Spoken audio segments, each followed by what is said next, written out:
Шылуундар президент, министр же дагы бир белгилүү инсандардын үнүн колдонуп, видео жасап, элди алдаганга өтүштү.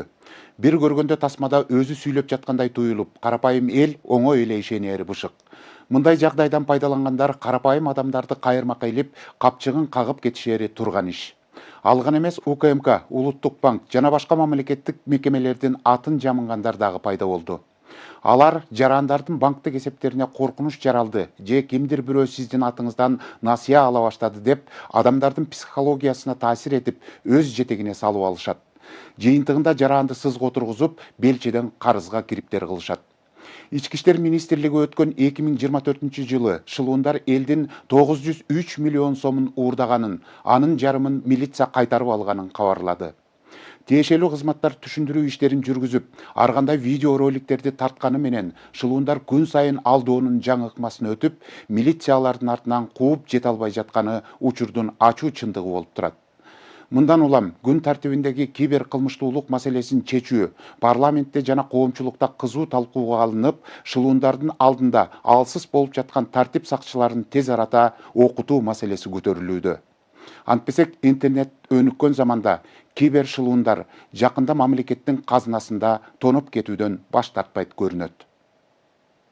Миллион сомдордон ашык акчаларын жок кылып алыптыр. Президент эч качан ошо барбайт, айтпайт, айткан жок андай. Бул дипфейк. Таптым эле курууга отчету бере берген зачем? Улуттук банк жаңы алдамчылык схемасы пайда болгонун эскертет. Шылуундар Улуттук банктын кызматкери катары жарандарга байланышып, аларды ишендирүү үчүн күбөлүктөрүн жиберген. Мындан улам Улуттук банк жарандарга телефон чалбайт жана жеке жактарды тейлебейт. Ошондой эле калк менен нактала эсептешүүлөрдү жүргүзбөй турганын эскертет. Ал арада социалдык тармактын колдонуучулары өзүн УКМК кызматкери катары тааныштырган Рыспаев Улук Усенович деген бир киши байланышка чыккан оюнча пост жаза баштады.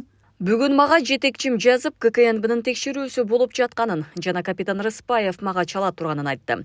Көп күттүрбөй капитан Рыспаев чалды. Ал кимдир бирөө менин атымдан акча которуу операцияларын жүргүзүшү мүмкүн экенин түшүндүрө баштады. Анын сөздөрү мага шек жаратты. Ошондо оюма бир нерсе келди. Мен ага расмий түрдө чакыруу кагазы менен чакыруусун айттым. Анан телефондо алдамчылар көбөйгөнүн түшүндүрдүм да телефонду өчүрдүм. Андан кийин мага эч ким чалган жок.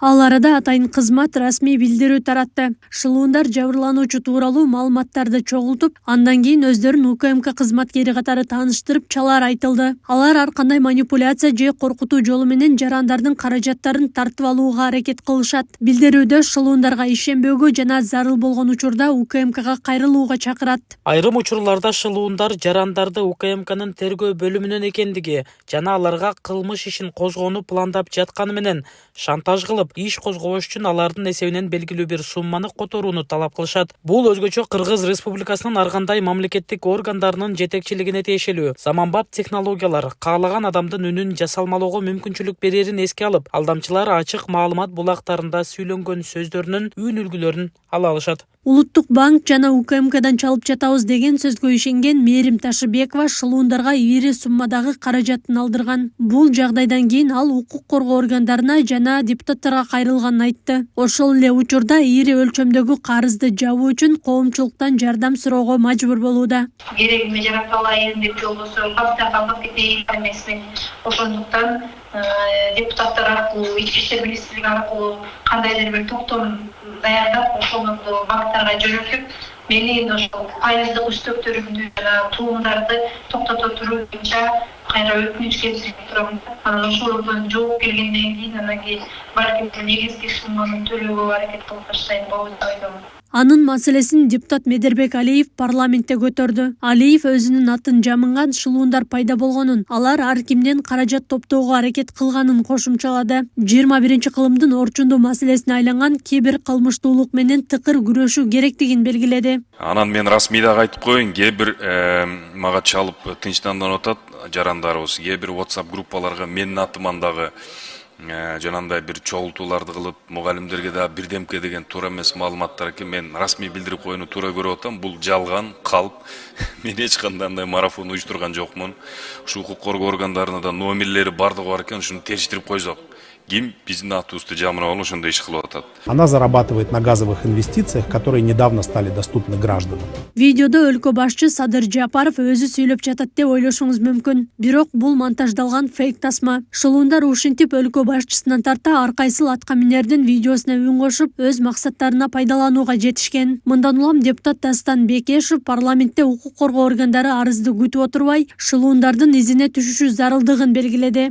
Керек болсо президенттин үйүнүн менен чыгарып, видео тасманы жаздырып, мына акцияны сатып атабыз деп, мен элге айтып атам, бул президент эч качан ошо барбайт, айтпайт, айткан жок андай. Бул дипфейк. Уже МВДде керек болсо тергөөчүлөрдү дагы үйрөтүш керек. Жаңы технологияларга ошол мошенниктерди кантип табыш керек, соц тармактар менен иштеш керек. Алар арызды күтпөй, ушундай видео тасма чыкканда эле сразу аракеттерди кылыш керек да. Жөн эле отурбай арыз качан түшөт, пострадавший качан болот дебей эле аракет алдын ала болуш керек. Коомчулук шылуундар менен натыйжалуу күрөш жүрбөй жатканына нааразы. Эскертүү жана түшүндүрүү иштери максатына жетпей, шылуундар улам жаңы схема ойлоп таап, элди сызга отургузуп жатышат дешет. Шылуундарга алдатпагыла, бияктан чалса ишенбегиле, мындай дебейле. Булар ошол изинен издеш керек, технология жетишип калган. Минеги издеп кармап айтат. Башка мамлекетте болсунчу, издеп жүрүп табат. Бизде билбейм, андайга булардын жөндөмү жетпейби. Же технологияга түшүнбөйт, булар билбейм да. Кармаш керек. Жөн эле бизге окшогон деле адам айтып коет, алдатпагыла. Çalsa mintkile milisaga çalgıla dep 50% akçаны biz kaytardık degen kana kimge misal üçün Jorova'ya berdi aytpay ol muna mena milisa ta berdi rahmat uşularga organga pulumu kaytarıp aldım şılуундардан dese durgoydu kayakka ketken adresi yok taptım öyle kuru отчету бере берген зачем mi? ИИМдин акыркы маалыматы боюнча 2024-жылы шылуундар жарандардын 903 миллион сомун урдаган. Милиция анын 447 миллионун кайтарган. Андан сырткары өлкө аймагында Simbox аппараттары менен шылуундук фактылары аныкталганын, шектүүлөр кармалганын билдирген. Бирок шылуундар менен натыйжалуу күрөш жүргүзүү үчүн укук коргоо кызматкерлерине заманбап технологияларды колдонууну окутуу жагы сунушталууда. Аклай Кырабаева, Регион.